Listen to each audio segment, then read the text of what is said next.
जिस कुर्सी पर हम बैठे हैं ना, या जो स्मार्टफोन हमने इस वक्त हाथ में पकड़ा हुआ है, विज्ञान कहता है कि वो 99.9% खाली है। जी बिल्कुल। मतलब सुनने में तो ये किसी साइंस फिक्शन फिल्म का डायलॉग लगता है ना, लेकिन हकीकत यही है। तो चलिए आज की इस विस्तृत चर्चा में हम इसी हकीकत के पन्ने पलटते हैं। बिल्कुल। और इस चर्चा का जो मेन आधार है ना, वो विज्ञान की एक बहुत ही बुनियादी लेकिन उतनी ही गहरी संकल्पना है। हम हमारे आसपास के पदार्थ, या जिसे साइंस में हम मैटर कहते हैं, उस पर गहराई से बात करने वाले हैं। हाँ, क्योंकि ये विषय ना सिर्फ किताबों की परिभाषाओं तक सीमित नहीं है। मतलब हवा, पानी, पत्थर से लेकर आसमान में चमकते तारों तक सब कुछ इसी पदार्थ से बना है। सही कहा। और दिलचस्प बात यह है कि इंसानी सभ्यता सदियों से इस पहेली को सुलझाने में लगी हुई है। हमारे प्राचीन दार्शनिकों ने जो पंच तत्व का विचार रखा था ना। हाँ, वो वायु, पृथ्वी, अग्नि, जल और आकाश वाला। बिल्कुल वही। उनका सोचना था कि हर सजीव और निर्जीव चीज इन्हीं 5 तत्वों का मिश्रण है। लेकिन जब आधुनिक विज्ञान ने प्रयोगों के चश्मे से दुनिया को देखा, तो कहानी पूरी तरह बदल गई। अच्छा। हाँ, विज्ञान ने इसे कणों के यानी पार्टिकल्स के नजरिए से समझना शुरू किया। तो मतलब विज्ञान की नजरों में इसकी परिभाषा क्या है?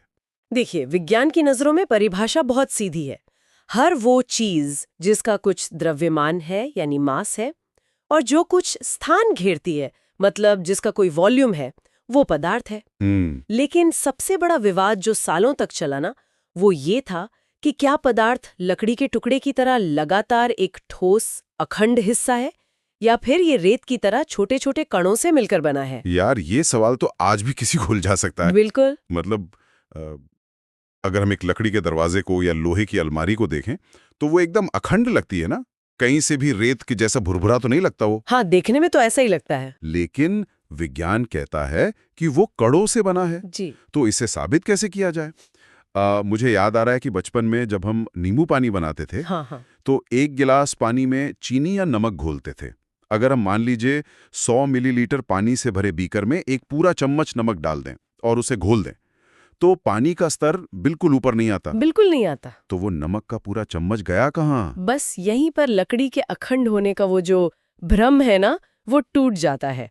पानी देखने में भले ही एक लगातार बहने वाली चीज लगे, लेकिन असल में उसके कणों के बीच बहुत सारी खाली जगह होती है। अच्छा। जी। भौतिक विज्ञान में इसे रिक्त स्थान कहते हैं।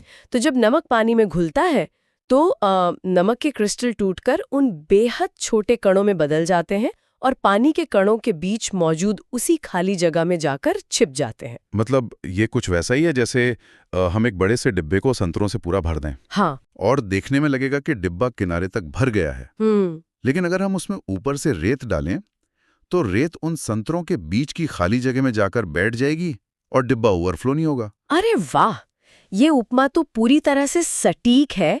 बस फर्क इतना है कि पदार्थ के ये जो कण होते हैं ना, ये इतने छोटे होते हैं कि हम इनकी कल्पना भी नहीं कर सकते। मतलब कितने छोटे? रसायन विज्ञान का एक बहुत ही मशहूर प्रयोग है पोटेशियम परमैंगनेट का। मान लीजिए हमारे पास एक बड़ा सा पानी का टैंक है। ठीक है।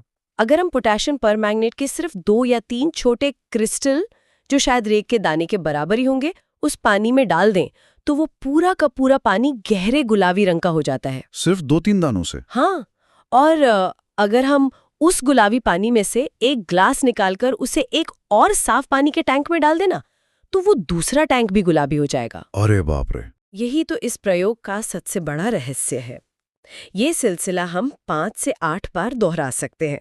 हर बार रंग थोड़ा हल्का जरूर होगा, लेकिन पानी साफ नहीं होगा, वो रंगीन ही रहेगा। तो इससे साबित क्या होता है?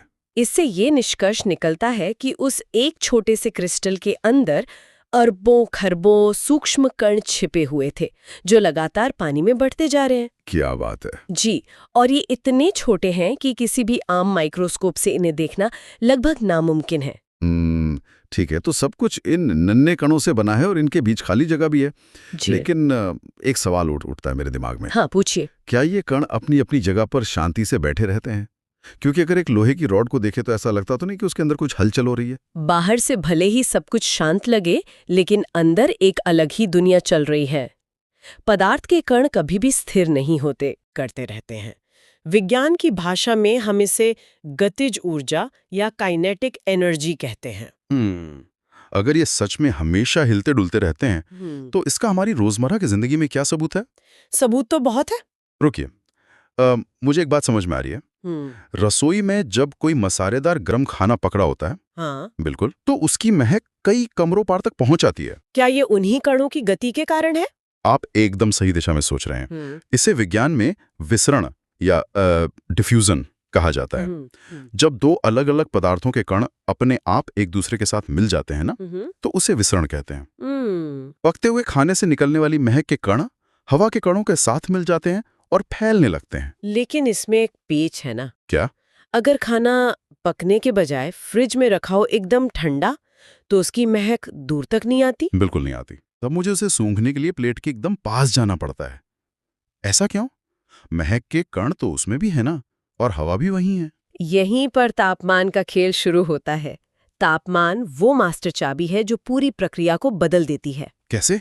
देखिए, जब तापमान बढ़ता है तो कणों को ऊष्मा से अतिरिक्त ऊर्जा मिलती है। गर्मी पाकर उनकी गतिज ऊर्जा बहुत बढ़ जाती है और वे ज्यादा तेजी से भागने लगते हैं। अच्छा, तो इसीलिए गर्म खाने की महक तेजी से फैलती है। बिल्कुल, वो तेजी से हवा के कणों के बीच के खाली स्थानों में घुसकर दूर तक पहुंच जाती है। जबकि ठंडे खाने के कणों के पास वो ऊर्जा नहीं होती, इसलिए वे सुस्त रहते हैं और दूर तक नहीं फैल पाते। यानी गर्मी ने कणों को एक तरह से सुपरचार्ज कर दिया। एकदम सही। लेकिन भाई, अगर ये कण इतनी तेजी से भाग रहे हैं तो लोहे की रॉड या लकड़ी की मेज हवा में धुएं की तरफ बिखर क्यों नहीं जाती? कोई ना कोई चीज तो होगी जो इन्हें बांध कर रखती है। वही चीज जो इस ब्रह्मांड के कई नियमों को चलाती है, आकर्षण बल, फोर्स ऑफ अट्रैक्शन। हाँ। पदार्थ के कण एक दूसरे को अपनी तरफ खींचते हैं। इसे समझने के लिए असम के बिहू नृत्य की कल्पना कीजिए, जहां नर्तक अलग अलग तरह से मानव श्रृंखला बनाते हैं। मान लीजिए पहले समूह ने एक दूसरे की कमर को पीछे से कसकर पकड़ा हुआ है, ठीक है। दूसरे समूह ने सिर्फ एक दूसरे का हाथ पकड़ा हुआ है, और तीसरे समूह ने महज अपनी उंगलियों के सिरों को एक दूसरे से छुआ हुआ है। तो अब अगर किसी को बाहर से आके इन श्रृंखलाओं को तोड़ना हो तो स्वाभाविक है कि जिन्होंने सिर्फ उंगलियां छुई हैं वे सबसे पहले टूटेंगे। बिल्कुल। और जिन्होंने एक दूसरे को कमर से कसकर जकड़ा हुआ है उन्हें अलग करना सबसे मुश्किल होगा। बस पदार्थ के कण भी बिल्कुल ऐसे ही व्यवहार करते हैं। अगर हम एक लोहे की कील, एक चौक का टुकड़ा और एक रबर बैंड लेना। और चौक के टुकड़े के साथ क्या होता है? चौक के कणों के बीच ये आकर्षण बल कमजोर होता है, इसलिए वो हल्का सा बल लगाने पर ही आसानी से बिखर जाता है। अरे हाँ, यह आकर्षण बल तो पानी में भी दिखता है। कैसे? नल खोलने पर जब हम पानी की तेज धार के बीच में अपनी उंगली लाते हैं तो धार कट तो जाती है, लेकिन उंगली के पार जाते ही वो तुरंत वापस जुड़कर एक हो जाती है। बिल्कुल सही उदाहरण दिया आपने। ऐसा लगता है जैसे पानी के कणों के बीच कोई अदृश्य रबर बैंड या स्प्रिंग लगा हो जो उन्हें दूर जाने पर तुरंत वापस खींच लेता है। हाँ, और वो अदृश्य स्प्रिंग ही ये तय करता है कि कोई पदार्थ किस अवस्था में रहेगा। अच्छा। मुख्य रूप से हम 3 अवस्थाओं की बात करते हैं: ठोस यानी सॉलिड, द्रव यानी लिक्विड और गैस। जी। ठोस में कण बहुत पास होते हैं और आकर्षण बल इतना मजबूत होता है कि उनका आकार और आयतन दोनों निश्चित रहते हैं। द्रवों में कण थोड़े दूर होते हैं, आकर्षण बल थोड़ा कमजोर होता है। तो मतलब उनका आयतन तो निश्चित होता है लेकिन आकार नहीं। एकदम सही। यानी द्रव को जिस बर्तन में डालेंगे वो उसी का आकार ले लेगा और वो आसानी से बह भी सकता है। और गैसों में तो कण एकदम आजाद घूमते होंगे। हाँ, गैसों में कण बहुत ज्यादा दूर होते हैं और उनके बीच आकर्षण बल लगभग ना के बराबर होता है, इसलिए उनका ना कोई निश्चित आकार होता है और ना ही आयतन। वे जिस बर्तन में रखे जाते हैं उसे पूरी तरह से भर देते हैं।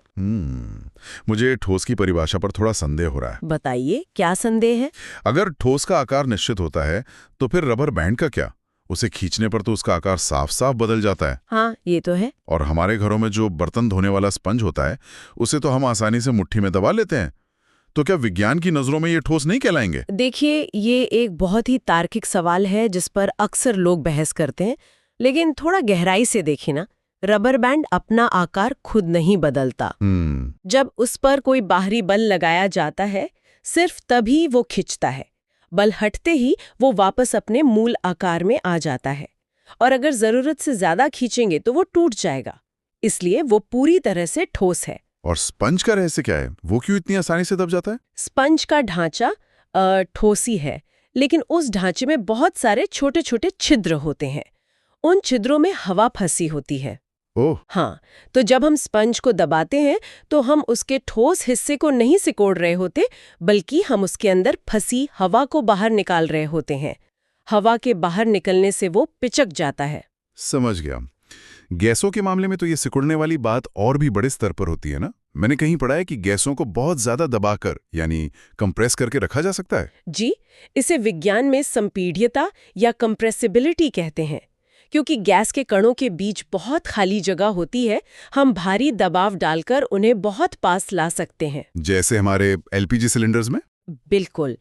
घरों में खाना पकाने के लिए जो एलपीजी सिलेंडर आता है, या अस्पतालों में जो ऑक्सीजन सिलेंडर होते हैं ना, उनमें बहुत बड़ी मात्रा में गैस को दबाकर एक छोटे से सिलेंडर में भर दिया जाता है। वाहनों में इस्तेमाल होने वाली सीएनजी भी इसी का एक बहुत बड़ा उदाहरण है। हम हमेशा ना ठोस, द्रव और गैस की ही बात करते हैं। स्कूल की किताबों में भी ज्यादातर यही 3 अवस्थाएं पढ़ाई जाती हैं। हाँ, आमतौर पर यही पढ़ाई जाती है। लेकिन विज्ञान तो यही नहीं रोकता ना। पदार्थ की चौथी और 5वीं अवस्थाएं भी हैं, जिनके बारे में ज्यादातर लोग नहीं जानते। जी बिल्कुल। ये प्लाज्मा और बीईसी क्या है? प्लाज्मा का नाम सुनकर तो मुझे अस्पतालों वाले खून के प्लाज्मा की याद आती है। नहीं, भौतिकी का प्लाज्मा एकदम अलग चीज है। ये पदार्थ की चौथी अवस्था है। आसान शब्दों में कहें तो ये एक ऐसी गैस है जिसे इतनी ज्यादा ऊर्जा दी गई है या इतना ज्यादा गर्म किया गया है कि उसके कणों के अंदर से इलेक्ट्रॉन टूटकर बाहर निकल गए हैं। अच्छा। इस वजह से गैस के कण आयनीकृत यानी इलेक्ट्रिकली चार्ज्ड हो जाते हैं। इसका कोई उदाहरण जो हमने अपनी आंखों से देखा हो रोजमर्रा की जिंदगी में? हाँ, क्यों नहीं। सड़कों पर या दुकानों के बाहर जो रात में चमकने वाले नियॉन साइन बोर्ड होते हैं, हाँ, या घरों में जो फ्लोरोसेंट ट्यूब होती हैं, उनके अंदर गैस भरी होती है। जब हम स्विच ऑन करते हैं तो बिजली उस गैस के कणों को चीरती हुई निकलती है और उन्हें प्लाज्मा में बदल देती है। ओहो। जिससे वो खास रंग की चमक पैदा होती है। और इससे भी बड़ा उदाहरण दूं, हमारे सूर्य और आकाश के तमाम तारों में जो भयंकर रोशनी और गर्मी है ना, वो भी उसी उच्च तापमान की वजह से बने प्लाज्मा के कारण है। मतलब रात में जो तारे हम देखते हैं वो असल में चमकते हुए प्लाज्मा के विशाल गोले हैं? बिल्कुल। ये तो हुई भयानक गर्मी की बात। और जो 5वीं अवस्था है बीईसी, बोस-आइंस्टाइन कंडेंसेट, वो कैसे बनती है? बीईसी प्लाज्मा के बिल्कुल विपरीत है। ये भयानक ठंड की कहानी है। 1920 में महान भारतीय वैज्ञानिक सत्येंद्र नाथ बोस ने पदार्थ की एक नई अवस्था के लिए कुछ बहुत ही जटिल गणितीय गणनाएं की थीं। और उन्हीं गणनाओं के आधार पर एल्बर्ट आइंस्टाइन ने इसकी भविष्यवाणी की थी। लेकिन ये असल में है क्या? क्या ये किसी तरह की सुपर बर्फ है? ये बर्फ से भी बहुत बहुत ज्यादा ठंडा है। अच्छा। जब सामान्य हवा के घनत्व के 1,00,000वें हिस्से जितने कम घनत्व वाली किसी गैस को एब्सोल्यूट जीरो यानी ब्रह्मांड के सबसे कम संभव तापमान के करीब ठंडा किया जाता है ना, तब ये अवस्था बनती है। एब्सोल्यूट जीरो मतलब लगभग -273 डिग्री सेल्सियस ना? जी बिल्कुल। और यहाँ जो चीज सबसे ज्यादा दिमाग घुमा देती है वो ये है कि इस भयंकर ठंड में अलग अलग परमाणु अपनी व्यक्तिगत पहचान खो देते हैं। मतलब? वे एक दूसरे में इस तरह से मिल जाते हैं कि वे एक बहुत बड़ा सुपर कण या सुपर एटम बन जाते हैं। मतलब अलग अलग कणों वजूद ही खत्म हो जाता है और वे एक ही इकाई की तरह बर्ताव करने लगते हैं। हाँ। इस तरह की खोज के लिए तो पक्का नोबेल पुरस्कार मिला होगा। अरे मिला भी है। 2001 में इस अवस्था को प्रयोगशाला में सच में बनाने वाले अमेरिकी वैज्ञानिकों को भौतिकी के नोबेल पुरस्कार से नवाजा गया था। क्या बात है। ये 5 अवस्थाएं तो सच में विज्ञान का एक अलग ही रूप दिखाती हैं। लेकिन चलिए वापस अपनी रोजमर्रा की दुनिया में आते हैं। बिल्कुल। क्या पदार्थ हमेशा एक ही अवस्था में रहते हैं? ऐसा तो नहीं है। बर्फ पानी बनती है, पानी भाप बनता है। ये रूप बदलने की कला कैसे काम करती है? ये पूरा खेल तापमान और दबाव का है।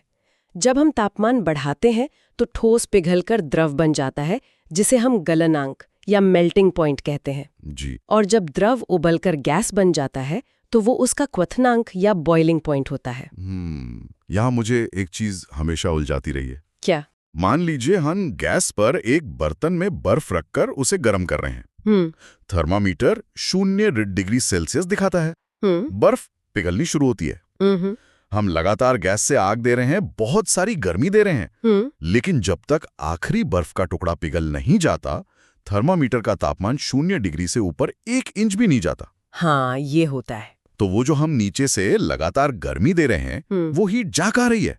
क्या वो हवा में गायब हो रही है? नहीं नहीं, ये विज्ञान के सबसे खूबसूरत रहस्यों में से एक है। इसे संलयन की प्रसुप्त ऊष्मा या लेटेंट हीट ऑफ फ्यूजन कहते हैं। प्रसुप्त का मतलब ये छुपी हुई। अच्छा। याद है हमने बात की थी कि ठोस के कणों के बीच एक मजबूत आकर्षण बल होता है, वो अदृश्य स्प्रिंग जो उन्हें जकड़े रहता है। हाँ, जिसके कारण लोहे की कील नहीं टूटती थी। बिल्कुल। जो गर्मी हम नीचे से दे रहे हैं ना, वो बर्फ का तापमान बढ़ाने के बजाय उस मजबूत आकर्षण बल को, उस अदृश्य स्प्रिंग को तोड़ने में खर्च हो रही है। ओहो। जब तक सारे कण उस बंधन से आजाद होकर द्रव में नहीं बदल जाते, तब तक वो सारी ऊष्मा उस अवस्था परिवर्तन के संघर्ष में छुप जाती है। इसीलिए थर्मामीटर का पारा नहीं चढ़ता। क्या बात है। मतलब ऊष्मा कोई जादू नहीं दिखा रही, वो बस अंदर ही अंदर कणों की जंजीरें तोड़ने का भारी काम कर रही है। बिल्कुल सही समझे आप। अच्छा, क्या हमेशा अवस्था बदलने के लिए द्रव वाले रास्ते से गुजरना जरूरी है? क्या हम ठोस से सीधे गैस नहीं बना सकते? बिल्कुल बना सकते हैं, और इस प्रक्रिया को ऊर्ध्वपातन या सब्लिमेशन कहते हैं। अगर हम पूजा में इस्तेमाल होने वाले कपूर या अमोनियम क्लोराइड को गर्म करें ना, तो वे बिना पानी जैसा द्रव बने सीधे ठोस अवस्था से वाष्प में बदल जाते हैं। हमने तापमान की बात की, लेकिन दबाव का क्या असर होता है? हमने गैस को दबाकर सीएनजी बनाने की बात तो की थी। क्या दबाव बदलकर रूप भी बदला जा सकता है? दबाव का सबसे शानदार उदाहरण है शुष्क बर्फ यानी ड्राई आइस। वही ड्राई आइस जो स्टेज शोज में या फिल्मों में धुएं का रहस्यमयी असर बनाने के लिए इस्तेमाल होती है। हाँ, वही ड्राई आइस असल में ठोस कार्बन डाइऑक्साइड होती है। इसे बहुत ज्यादा भारी दबाव डालकर ठोस बनाया जाता है। लेकिन जैसे ही इसे सामान्य वायुमंडलीय दबाव पर खुले में बाहर निकाला जाता है ना, ये ठोस से बिना द्रव बने सीधा गैस में बदल जाती है। ये हमारी आम बर्फ की तरह पिघलकर सतह को पानी से गीला नहीं करती, इसीलिए इसे शुष्क या ड्राई बर्फ कहते हैं। हमने पानी को 100 डिग्री तक उबालकर भाप बनाने की बात की, लेकिन रोजमर्रा की जिंदगी में गीले कपड़े बिना उबले ही सूख जाते हैं। जमीन पर गिरा पानी कुछ देर में अपने आप गायब हो जाता है। हाँ, ये वाष्पीकरण या इवेपोरेशन उबलने से अलग कैसे है? देखिए, उबलना एक ऐसी प्रक्रिया है जो पूरे बर्तन के पानी में एक साथ होती है, लेकिन वाष्पीकरण सिर्फ सतह पर होने वाली घटना है। मतलब सिर्फ ऊपर ऊपर से? हाँ, ये क्वथनांक से बहुत कम तापमान पर भी चुपचाप चलता रहता है। होता यह है कि द्रव की ऊपरी सतह पर जो कण होते हैं ना, उनकी गतिज ऊर्जा अंदर वाले कणों से थोड़ी ज्यादा होती है। इसलिए वे आसानी से अपने आसपास के कणों का आकर्षण बल तोड़कर हवा में उड़ जाते हैं। तभी हम कपड़े सुखाते समय उन्हें पूरा फैलाकर डालते हैं।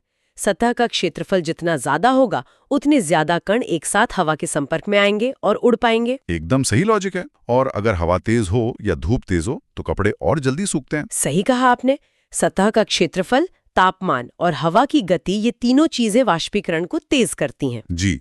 लेकिन अगर हवा में पहले से बहुत नमी या आर्द्रता हो, जैसे बारिश के मौसम में, तो कपड़े सूखने में बहुत समय लगता है, क्योंकि हवा पहले से पानी से भरी होती है और वो नया वाष्प जल्दी स्वीकार नहीं करती। इस वाष्पीकरण से जुड़ी एक और दिलचस्प चीज है। क्या? जब हम हथेली पर नेल पॉलिश रिमूवर यानी एसीटोन या परफ्यूम या सैनिटाइजर लगाते हैं, तो अचानक हथेली बहुत ठंडी लगने लगती है। ऐसा लगता है जैसे बर्फ रख दियो। ऐसा क्यों होता है? यह एक बहुत ही महत्वपूर्ण वैज्ञानिक नियम है। वाष्पीकरण हमेशा ठंडक पैदा करता है। अच्छा। हाँ, क्योंकि जब एसीटोन या परफ्यूम के कण वाष्प में बदलते हैं, तो उन्हें हवा में उड़ने के लिए अतिरिक्त ऊर्जा चाहिए होती है। वह ऊर्जा वे हमारी हथेली की गर्मी से सोख लेते हैं। ओहो। जब हमारी हथेली अपनी गर्मी या ऊर्जा खो देती है, तो हमें वहां ठंडक का एहसास होता है। मतलब वो कण उड़ने के लिए हमारी गर्मी चुराकर भाग जाते हैं। गर्मियों में पसीना आने और सूती कपड़े पहनने की सलाह के पीछे भी शायद यही गणित है। बिल्कुल यही गणित है। गर्मियों में हमारे शरीर को ठंडा रखने के लिए पसीना आता है। वह पसीना हमारे शरीर की गर्मी लेकर वाष्पीकृत होता है और हमें प्राकृतिक रूप से ठंडा रखता है। और सूती कपड़े इस प्रक्रिया में बहुत बड़े मददगार होते हैं, क्योंकि वे पानी को बहुत अच्छे से सोख लेते हैं। वे पसीने को सोखकर बाहरी हवा के संपर्क में ले आते हैं, जिससे वाष्पीकरण आसानी से हो जाता है। एक आखिरी उदाहरण जो हम रोज देखते हैं, अगर हम एक ग्लास में एकदम ठंडा बर्फ का पानी भर दें तो कुछ ही मिनटों में ग्लास के बाहर पानी की छोटी छोटी बूंदें जम जाती हैं। जी बिल्कुल जमती है। वो पानी ग्लास के अंदर से कांच पार करके तो बाहर आ नहीं रहा, तो वो जादू से कहाँ से टपकता है? वो जादू नहीं है, वो हवा की नमी है। हमारे आसपास की हवा में हमेशा पानी वाष्प के रूप में मौजूद होता है जिसे हम देख नहीं पाते। जब वो हवा उस ठंडे गिलास की सतह से टकराती है ना, तो हवा में मौजूद पानी के गैसीय कण अपनी ऊर्जा खो देते हैं। उनकी रफ्तार एकदम धीमी हो जाती है और वे गैस से वापस द्रव यानी पानी में बदल जाते हैं। इसे संघनन या कंडेंसेशन कहते हैं। तो आज की इस विस्तृत चर्चा में हमने देखा कि हमारे आसपास का सामान्य सा दिखने वाला पदार्थ कितने गहरे और अद्भुत रहस्य छुपाए हैं। बिल्कुल। प्राचीन पंचतत्वों के दर्शन से लेकर कणों के कंपन, उनकी छुपी हुई ऊष्मा, हवा में गायब होते पानी और बीईसी जैसी सुपर कणावस्थाओं तक, विज्ञान हमें हर कदम पर हैरान करता है। सच में, अगली बार जब हम चाय की महक सूंघें या बारिश के बाद तार पे कपड़े सूखते देखें, तो याद रखिएगा कि ये सब उन नन्हे अदृश्य कणों के लगातार चलने और एक दूसरे के साथ उनकी ऊर्जा के लेन देन का ही नतीजा है। बिल्कुल। लेकिन चलते चलते मैं एक ऐसा विचार छोड़कर जाना चाहता हूँ जो शायद हम सबको रात भर सोचने पर मजबूर कर दे। अच्छा, वो क्या है? हमने शुरुआत में बात की थी कि हर चीज कणों से बनी है और उनके बीच बहुत सारी खाली जगह है। बिल्कुल। लेकिन क्वांटम भौतिकी का एक और सच है जो अक्सर छुप जाता है। इन कणों के बाहरी हिस्से में इलेक्ट्रॉन्स घूमते हैं और दो अलग अलग चीजों के इलेक्ट्रॉन्स एक दूसरे को हमेशा दूर धकेलते हैं। इसे इलेक्ट्रॉन रिपल्शन कहते हैं। जी बिल्कुल। इसका मतलब यह है कि तकनीकी रूप से हमारे शरीर के कण कभी भी किसी दूसरी चीज के कणों को असल में छूते ही नहीं है। जब हम एक कुर्सी पर बैठते हैं तो हम असल में कुर्सी को छू नहीं रहे होते। अरे बाप रे! हम कुर्सी की सतह से कुछ नैनोमीटर ऊपर सिर्फ इलेक्ट्रॉन्स के एक दूसरे को धकेलने वाले उस अदृश्य बल के कुशन पर हवा में तैर रहे होते हैं। ये तो सच में बहुत गहरा विचार है। तो जरा सोचिए, ये जो दुनिया हमें इतनी ठोस और वास्तविक लगती है, क्या हमने आज तक सच में इसमें किसी भी चीज को छुआ है, या हम सिर्फ खाली स्थानों के बीच तैर रहे हैं? इस बारे में सोचिएगा जरूर।